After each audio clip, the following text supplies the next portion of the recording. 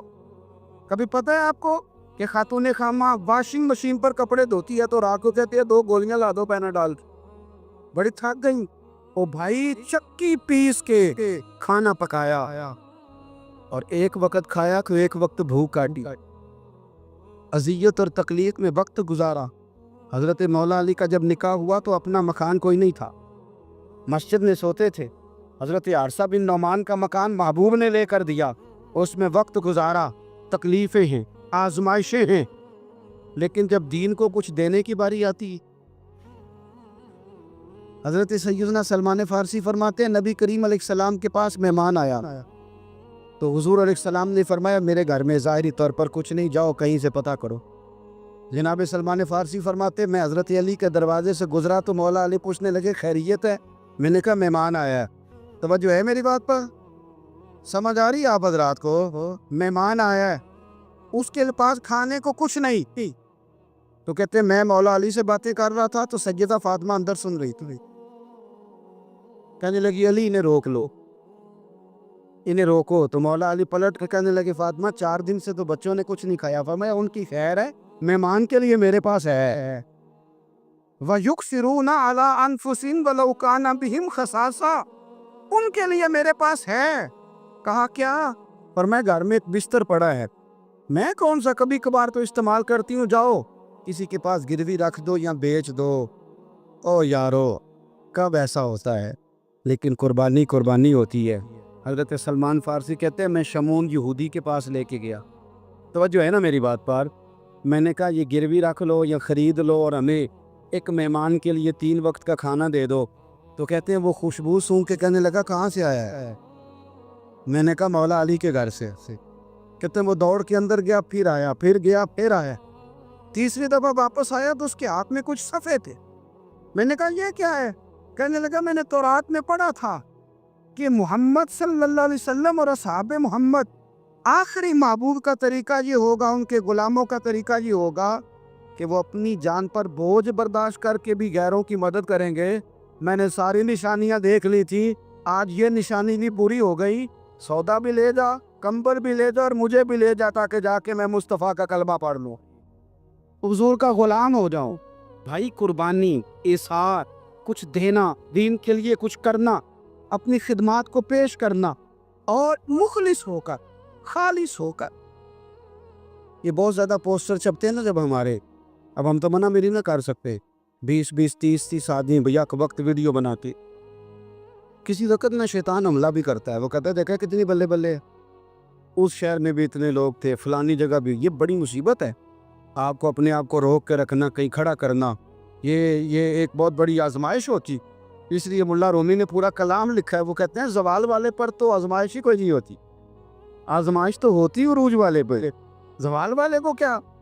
لیکن کبھی کبھی اکیلے بیٹھ کے سوچتے ہیں کہ اتنا کچھ لے لیا ہے تو مذہب کو دیا کیا، ہم نے دیا کیا۔ آپ یقین کریں مذہب پر جو نظریاتی حملے ہیں، نظریاتی آپ کی سوچ سے زیادہ ہیں، جو فکری حملے ہیں، فکری، ہر چوتھا آدمی اٹھ کے سوال جواب کر رہا ہے، چوتھا آدمی۔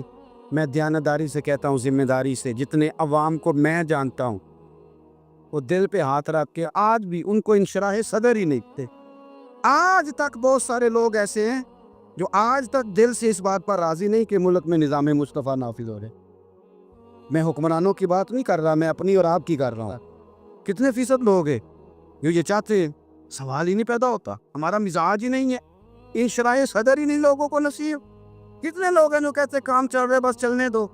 دین کے لیے خدمات کرنا، اپنا پیش کرنا، دو لفظ بول کے تائید کرنا، کسی مسجد سے پیار کرنا، کسی یہ ہمارے یہاں زلزلہ آیا ہے کشمیر میں، ایک مدرسہ بھی ٹوٹ گیا ہے، 25-26 بچے زخمی ہو گئے۔ جتنی تنظیمیں انسانی حقوق کی گئی ہیں وہ آپ کو سب زخمیوں کے سرانے کھڑی نظر آئیں گی، طالب علموں کے سرانے نہیں۔ جتنا استحصال مدرسے کے بچوں کا کیا جاتا ہے، جتنا چھوٹا اور ہلکا انہیں جانا جاتا ہے، اسی مسجد میں جس میں یہ اعلان ہو رہا ہوتا ہے نا کہ مسجد کے بچوں کے، مدرسے کے بچوں کے پیروں تلے فرشتے پر بچھاتے ہیں، اسی مسجد کی کمیٹی نے مدرسے کے بچے کے سر پر کھال بھی رکھی ہوئی ہوتی ہو، بھئی اس کے پیروں کے نیچے فرشتے نے پر بچھائے، تو نے اس کی گردن پہ کھال رکھ دیے۔ غور تو کرنا، اس کا احساس کتنا تھا، تو نے کہاں کھڑا کر دیا؟ میرے بھائی، دین کا وہ وقار، دین کا وہ احساس، دین کی وہ شان۔ میں تکلیف سے بات کرنے لگا ہوں، تکلیف سے۔ ادھر دیکھو میری طرف، خالی پاکستان ہے کہ اسلامی جمہوریہ؟ چلیں آپ ہی نہیں اتفاق کر رہے تو آگے کیسے جانا ہے؟ بولے ہی نہیں آپ۔ کیا نام ہے ملک کا؟ بولیں۔ جب آپ کی وفاقی کابینہ کی میٹنگ ہو رہی ہوتی ہے تو کتنے علماء بطور مشیر بیٹھے ہوتے؟ کتنے؟ کبھی کوئی ایسا تذکرہ ہوا ہے؟ آپ کیا اس مکتبے کی یہ جو شعبہ ہے زندگی علماء والا، اس کی آپ ضرورت نہیں محسوس کرتے کہ یہ بتائیں کہ یہ جو بل پاس ہونے لگا ہے اس کے بارے میں نبی پاک کا طریقہ مبارکہ کیا ہے، حضور کے ارشادات عالیہ کیا ہیں، دین کا منشا اس کے بارے میں کیا؟ ہمارا مزاج نہیں، ہمارا ذوق نہیں۔ میرے عزیز، دین کے لیے کچھ کرنا، اپنے مذہب کو سپورٹ کرنا، اس کی فکری سرحدوں کی حفاظت کرنا۔ میں بکھری سوچے دیکھتا ہوں نوجوانوں کی، اور بہت سارے بچے آ کے کہتے ہیں حضرت جی دلوں میں ایسے خیالات آتے ہیں، اگر زبان پہ لائیں تو شاید لوگ ہمیں قتل کر دیں۔ وجہ کیا ہے؟ وجہ یہ ہے کہ ایک منظم سازش کی گئی، ایسی باتیں چھوڑی گئی جنہوں نے ذہنوں میں انتشار پیدا کیا، جنہوں نے لوگوں کو تباہ کیا۔ میرے رسول پاک سید عالم صلی اللہ علیہ وسلم کے خاندان نے کمال قربانی دی، ایک شخص نے آگے بڑھ کے۔ کیوں بھلا؟ اس لیے کہ انہیں سمجھ آ گئی تھی مصطفیٰ کا نظریہ بڑا ہی سچا ہے۔ جب تک یقین کامل نہیں ہوتا تب تک قربانی نہیں دی جا سکتی۔ اور پھر ان لوگوں نے نا دین کو اپنے اوپر طاری کیا۔ میرے ملک میں دین منایا جاتا ہے بڑے شوق سے، منانا بھی چاہیے، 12 ربیع الاول کو منانا چاہیے۔ بلکہ میں تو کہتا ہوں اب یہ مسئلہ نہ پوچھا کرو کہ میلاد کرنا چاہیے کہ نہیں کرنا چاہیے، اب یہ پوچھا کرو کہ جھنڈیاں وضو کر کے لگانی چاہیے کہ بغیر وضو کے بھی لگ جاتی، تو یہ پوچھا کرو بھائی۔ اب آگے بھی بڑھو کہ ساری زندگی یہی رہنا ہے؟ 7 پشتیں ہو گئیں، 10 پشتیں میلاد منا رہے ہیں ہم لوگ، ابھی تک پوچھ رہے ہیں لوگ ہر ربیع الاول میں۔ تو بھائی کھل کے مناؤ۔ لیکن یارو، ایک شخص نا انڈیا کا 10 سال وزیر اعظم رہا، پگڑی والا تھا، سکھ سے 10 سال۔ سڈنی میں ایک سربراہ کانفرنس منعقد ہوئی تو سکھ سے کسی نے پوچھا کہ یہاں سارے پینٹ کوٹ والے ہیں، تو داڑھی پگڑی میں عجیب نہیں لگتا؟ اور اب عام آدمی نہیں تھا، PhD تھا، پڑھا لکھا نہیں۔ سنو، کہنے لگا منسٹریاں تو آتی جاتی رہتی ہیں پر گرو کا دھرم کون چھوڑے؟ تو شادی پہ ٹوپی چھوڑ جاتا ہے، تو پگڑی پہ سنت، تو برات والے دن ہی سنت بھول جاتا ہے، تجھے یاد ہی نہیں رہتا؟ یعنی کول ہو گئے تو مولوی منگاؤ، 10 آئے تو نعت خواں بلا لو، چیلم آیا تو قاری صاحب۔ کیوں جی؟ دکھ کا موقع ہے، اور جب خوشی کا موقع ہو، سکھوں کا رشتہ اللہ رسول سے نہیں، تازہ کا حج کر کے حاجی صاحب آئے تازہ، اور ان کے بچے کی شادی ہے تو ان سے پوچھا حاجی صاحب وہ مہندی والے دن بچوں نے بڑی تباہی کرتے، میں تے ڈیرے تھے، میں نہیں پتا منڈے کی کر دے سن، حج بھی کیتی جاندے ہو تے لہو بھی پیتی جاندے ہو، کھو کے مال یتیماں دا تے بھیج مسیتی جاندے ہو، پھٹ دلاں دے سیندے نہیں تے ٹوپیاں سیتی جاندے ہو، نفس تے چھری پھیر دے نہیں تے دمبے کیتی جاندے ہو، فرض بھلائی بیٹھے ہو، نفلا نیتی جاندے ہو، او دسو تے صحیح بلے شانو ہے کی کیتی جاندے ہو، او دسو تے صحیح بلے شانو ایک ہی کیتی جاندے ہو۔ او صاحب، دین کا یہ معیار ہے؟ کھول کے مناؤ تو اپنانا کس نے؟ وہ کسی اور سے جا کے کہیں داڑھی رکھ لے۔ میرے پاس ایک صاحب جمعہ پڑھنے آتے تھے تو چھوڑ گئے، کچھ دنوں کے بعد ایک جگہ مجھے مل گئے، کہنے لگے میں جمعہ پڑھنے نہیں آ رہا، آپ نے پوچھا ہی نہیں۔ میں نے کہا جب آپ نے شروع کیا تھا تب بھی میں نے نہیں پوچھا تھا کہ کیوں شروع کیا، میں نے تو نہیں پوچھا تھا، مرنے سے شروع کیا تھا آپ نے، چھوڑ گئے تو تب بھی مجھے نہیں پوچھنا چاہیے تھا. ٹھیک ہے آپ کی موت ہے, چلو اگر آپ کا ارادہ ہے کہ میں پوچھوں تو بتائیں کیوں چھوڑ گئے. کہنے لگے آپ ہر جمعہ داڑھی کی بات شروع کر دیتے, مطلب کوئی بندہ مس بھی کر دیتا ہے. میں کہ تو نہیں مڑیا, میں نے موڑ چڑھیا, یعنی داڑھی نہیں رکھی, جمعہ چھوڑ دیا ہے. کہتا ہر جمعہ داڑھی کی بات. میں نے پھر اس سے کہا, میں نے کہا داڑھی کس کے نبی کی سنت بول کے بتائیں. تو کس کو کہہ رکھنے کا, کسی پڑوسی کو, کسی اور مذہب والے کو, اور کچھ کو کسی نے کان میں بتایا کہ چھوٹی سے بھی کام چل جاتا ہے, داڑھی کا وزن ہوتا ہے. بولیں کبھی کسی نے آپ کو کہا کہ داڑھی میری بہت بڑی ہے تو میرے کندھے تھک گئے, تو رکھی ہے تو چھوٹی بھی رکھنی ہے, تو بڑی تو میرے محبوب کا طریقہ ہے. ایک مٹھی داڑھی کے بغیر تو گزارا ہی نہیں, رکھ جو لی تو چھوٹی کا کیا معنی ہوا. ویسے بھی جو حسن اور نورانیت مٹھی داڑھی میں پایا جاتا ہے. آپ کبھی تجربہ کر کے دیکھ لیں, آپ سفید داڑھی کو ایک طرف کھڑا کریں اور سیٹ کو, نواب کو جو بیوٹی پارلر سے کلین شیپ کرا اسے دوسری طرف کھڑا کریں, سلوٹ کرنے کو اسی کو دل چاہے گا جس کی داڑھی سفید ہو. ہاں, اور سنو بخاری مسلم کی حدیث, میرے رسول کریم سید عالم نور مجسم شفیع معظم صلی اللہ علیہ وسلم نے فرمایا, حضور فرمانے لگے, نبی کریم فرمانے لگے, لوگوں جس نے 3 لوگوں کی عزت کی. یا رسول اللہ کس کی؟ فرمایا عدل کرنے والے بادشاہ کی, قرآن کے عالم کی, اور سفید داڑھی والے مسلمان کی. اور میں جس نے ان تینوں کی عزت کی, سمجھے میں نے اپنے رب کا حیا کیا ہے. اتنی بڑی بات کر دی نبی کریم نے, اتنی بڑی بات, تھوڑی محبت تھا. اہل بیت نے نا دین کے لیے قربانیاں دی اور پھر دین کو اپنایا. بڑے میٹھے اخلاق تھے اہل بیت کے, دل میں بڑی صفائی, طبیعتوں میں بڑی مٹھاس, معاف کرنے کا بڑا ہی جذبہ, معاف کرنے کا بڑا. ہم تو بدلہ لے رہے ہیں, اوہو پنچایت میں کبھی صلح کر بھی لیں تو معافی نہیں دیتے, کہتے ہیں اب تو چودھری صاحب کہہ رہے ہیں مان جاتا ہوں, پھر جب میرے قابو آئے گا میں تو معافی نہیں دیتے, صلح کر لیتے ہیں کسی کے کہنے پر.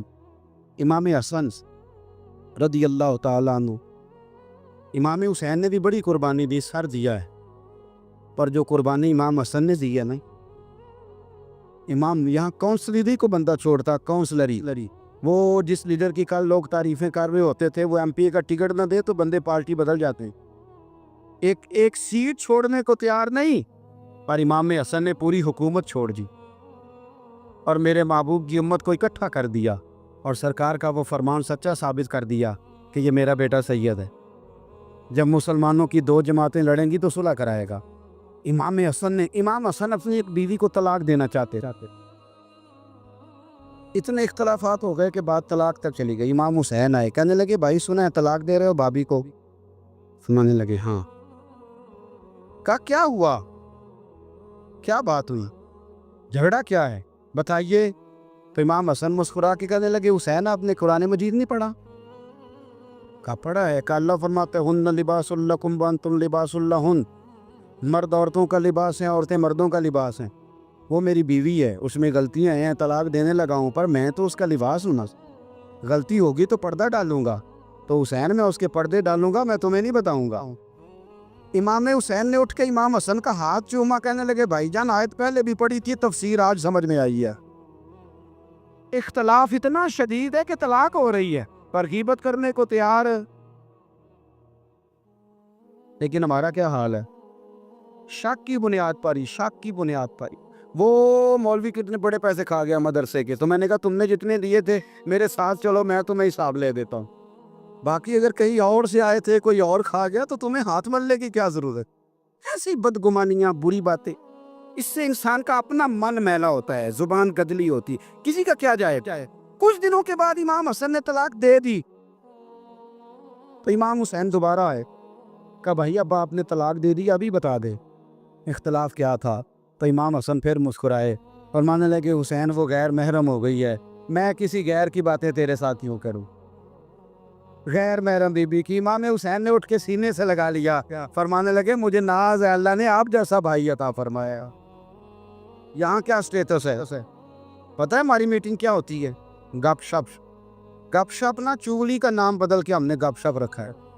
15-20 لوگوں کی پگڑیوں, وہ کچھ نہیں کر رہا, یہ کچھ نہیں کر رہا. تو میں نے کہا چل یار بحث کرنے کی کیا ضرورت ہے, تو ہی کچھ کر لے. امام غزالی سے کسی نے کہا کوئی بندہ مخلص نہیں ملتا, پر میں چل تو ہی مخلص ہو جا. تیری شکل میں تو 2-4 دوستوں کو مخلص دوست مل جائے، تو ہی خلاص والا ہو جاؤ۔ میرے عزیز، اہل بیت نبوت کے مزاج میں مٹھاس، خوبصورتی، درگزر۔ شمر کے پیچھے جب فوجیں لگی نا مختار کی، تو امام زین العابدین مدینے کے مضافات میں رہتے تھے، خیمہ لگا لیا تھا، اللہ اللہ کرتے۔ مختار کی فوجیں شمر کے پیچھے لگیں، گرمی کا موسم، گھوڑے پیچھے، چھپتا چھپاتا دوڑتا، گرمی میں تھوڑا بہت دوڑنا پڑے تو زبان باہر آ جاتا، اور انسان کے وجود کی عجیب کیفیت ہوتی تھی۔ شمر ادھر آ گیا جہاں امام زین العابدین کا خیمہ تھا۔ اس نے دیکھا کہ ایک گھر ہے، چھپنے کی جگہ، دوڑ کے اندر داخل ہوا۔ امام مصلی پہ بیٹھے، یوں نظر اٹھائی، کیا شان ہے رسول کریم کے گھرانے، کیا انداز ہے گھرانے کا، یوں نظر اٹھائی، فرمایا پردیسی پانی پینا ہے؟ بند کرنے والا تھا پانی پینا ہے؟ کہنے لگا پینا ہے۔ شمر کہتے میں سمجھا کہ پہچانا نہیں امام زین العابدین، پہچانا نہیں۔ وقت بدل گیا، حالت بدل گئی، وہ تاج و تخت والے آج رسوا ہیں۔ امام زین العابدین خود اٹھے، سننا اور یاد رکھنا، اٹھے، پیالے سے پانی، اپنے بٹکے سے پانی پیالے میں ڈالا، پھر ایک پیالہ دیا، پھر دوسرا دیا، اور پیو گے؟ تیسرا دیا۔ شمر کہتے جب میں سیر ہو کے پانی پی لیا نا تو مجھے تو گمان تھا نا پہچانے نہیں، تو میں اجازت لے کے باہر نکلا تو میں نا پانی تو پی لیا پر پانی ہو گیا۔ ہم تو دشمن کو بھی پاکیزہ سزا دیتے ہیں، ہاتھ اٹھاتے نہیں، اسے اس کی نظروں سے گرا دیتے ہیں۔ کہتے ہیں کہ پانی ہو گیا یار، میں نے پانی بند کیا، پیاسے رکھا 3 دن اور مجھے پلا رہے ہیں۔ شرم آئی اور میں نے کہا مر تو اب جانا ہی ہے، تو زین العابدین سے ایک سچی بات نہ کر لے۔ میں اندر گیا تو امام پھر گردن جھکائے بیٹھے تھے، تو میں نے کہا زین العابدین شاید آپ نے پہچانا نہیں۔ تو امام صاحب نے نظریں اٹھائی تو آنکھوں میں آنسو تھے۔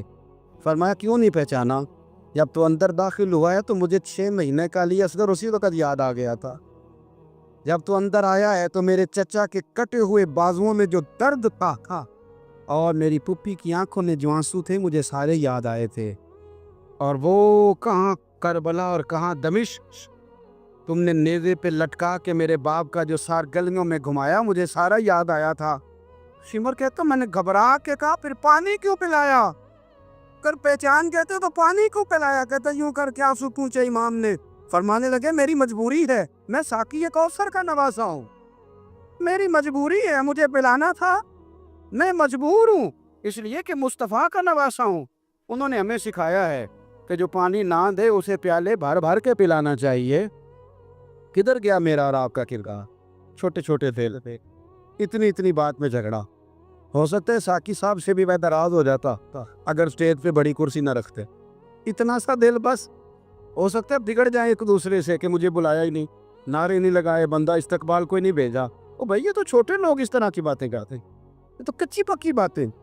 جو آدمی بڑا ہوتا ہے وہ استقبال سے بڑا نہیں ہوتا، جو بڑا ہوتا ہے وہ بڑی کرسی سے بڑا، جو بڑا ہوتا ہے وہ آگے بیٹھنے سے بڑا نہیں ہوتا، صدر ہی ہوتا ہے، وہ جہاں بھی بیٹھ جائے وہ صدر ہی ہے۔ ان چکروں سے باہر آ، اہل بیت اطہار کا اسوہ نور، خوبصورتی، بات کو سمیٹنا ہے۔